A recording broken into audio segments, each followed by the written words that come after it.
প্রিয় অষ্টম শ্রেণীর শিক্ষার্থীরা, শুভেচ্ছা নিও।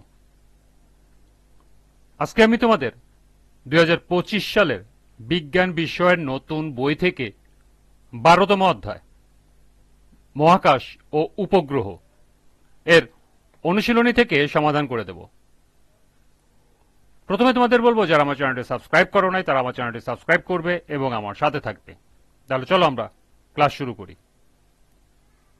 12তম অধ্যায় অনুশীলনী। শুরুতেই রয়েছে শূন্যস্থান পূরণ করো। লক্ষ্য করো, পাঠ্য বইতে 5টি শূন্যস্থান দেয়া আছে।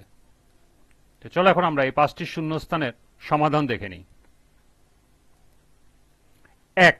ড্যাশ গ্যালাক্সি সমূহ বিচরণশীল। সঠিক উত্তর মহাকাশে। 2. গ্রহকে আবর্তনকারী বস্তুদের বলা হয় ড্যাশ। সঠিক উত্তর উপগ্রহ। 3. সৌরজগৎ যে গ্যালাক্সিতে রয়েছে তার নাম ড্যাশ। সঠিক উত্তর মিল্কি ওয়ে। 4. মানুষের তৈরি ড্যাশ হল কৃত্রিম উপগ্রহ। সঠিক উত্তর মহাকাশযান। এবং 5. যে নারী প্রথম ড্যাশ ভ্রমণ করেছেন তার নাম ভ্যালেন্টিনা তেরেস্কোভা। সঠিক উত্তর মহাকাশ।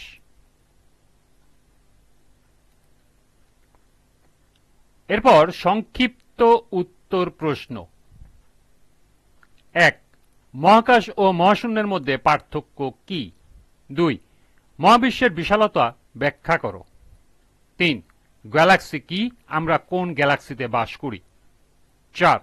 সৌরজগৎ কাকে বলে? এখানে কোন কোন গ্রহ আছে? 5. কৃত্রিম উপগ্রহ পৃথিবীর চারিদিকে কেন ঘোরে?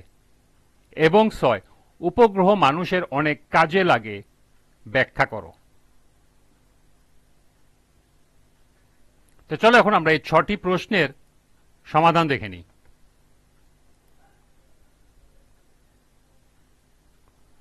প্রথম প্রশ্ন ছিল, মহাকাশ ও মহাশূন্যের মধ্যে পার্থক্য কি? মহাকাশ ও মহাশূন্য দুটি ভিন্ন ধারণা। মহাকাশ ও মহাশূন্যের মধ্যে পার্থক্য নিম্নরূপ। ক.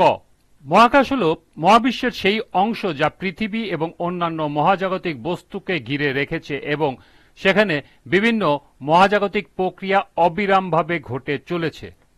অন্যদিকে মহাশূন্য হল মহাকাশের সেই অঞ্চল যেখানে বায়ু, গ্যাস, কণিকা বা পদার্থ খুবই সামান্য বা প্রায় নেই, অর্থাৎ এটি একটি প্রায় পুরোপুরি খালি স্থান।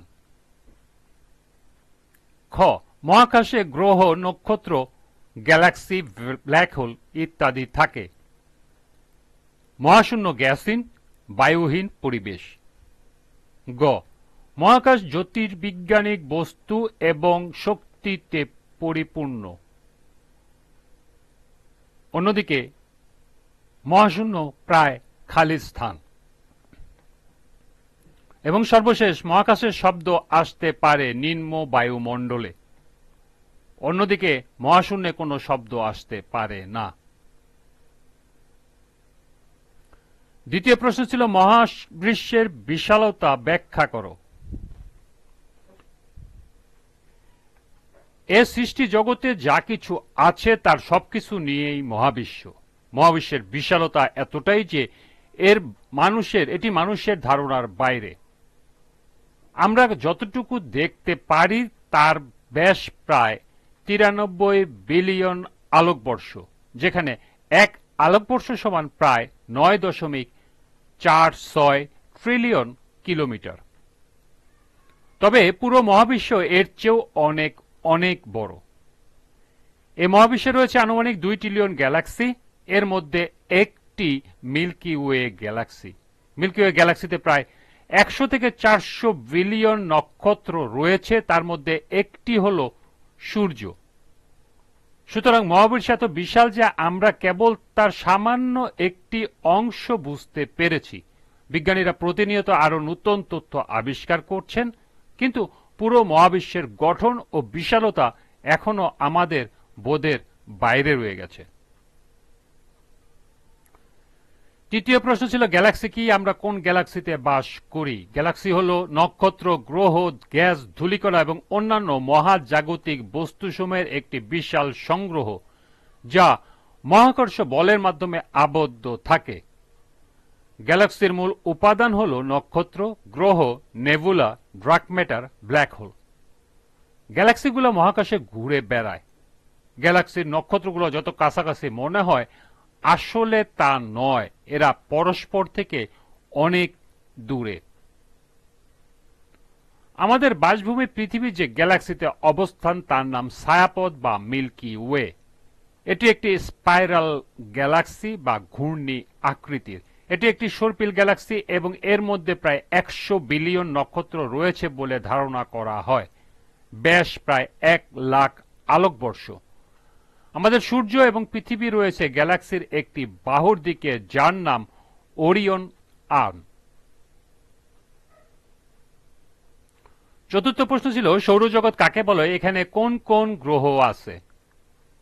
সূর্যকে কেন্দ্র করে ঘূর্ণায়মান সমস্ত গ্রহ, গ্রহের উপগ্রহ, গ্রহাণু, ধূমকেতু এবং অন্যান্য বস্তু নিয়ে গঠিত গুচ্ছকে সৌরজগৎ বলা হয়।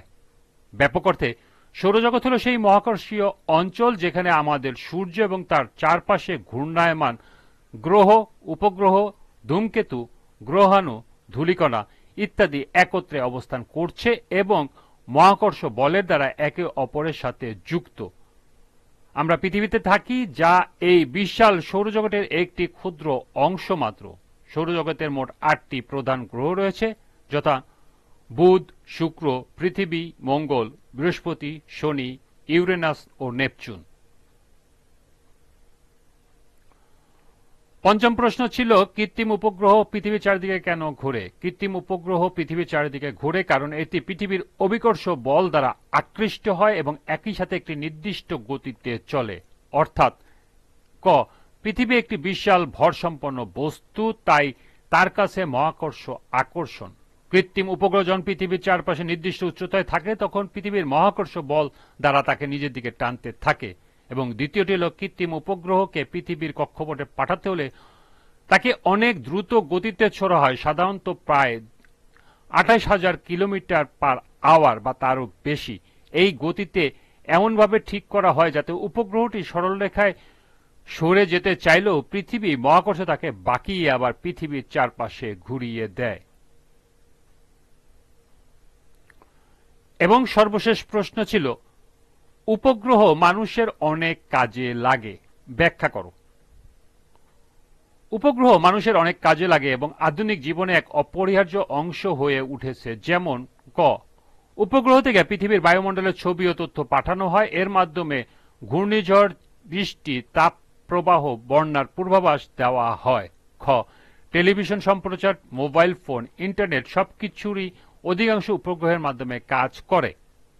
গ, উপগ্রহের মাধ্যমে জিপিএস কাজ করে যা আমাদের পথ নির্দেশনা ও গন্তব্যে পৌঁছাতে সাহায্য করে। ঘ, বন ধ্বংস, নদীর গতিপথ, পরিবেশ দূষণ, ভূমির পরিবর্তন ইত্যাদি উপগ্রহ নিরীক্ষণের মাধ্যমে করা যায়। এবং সর্বশেষ নম্বর হল মহাকাশ, সৌরজগৎ এবং পৃথিবীর বাইরের জগৎ জানার জন্য উপগ্রহ প্রয়োজন। এই ছিল 6টি প্রশ্নের সমাধান। তোমরা এগুলো এখান থেকে নোট করে নিতে পারো। আজকের ক্লাসটি এ পর্যন্তই।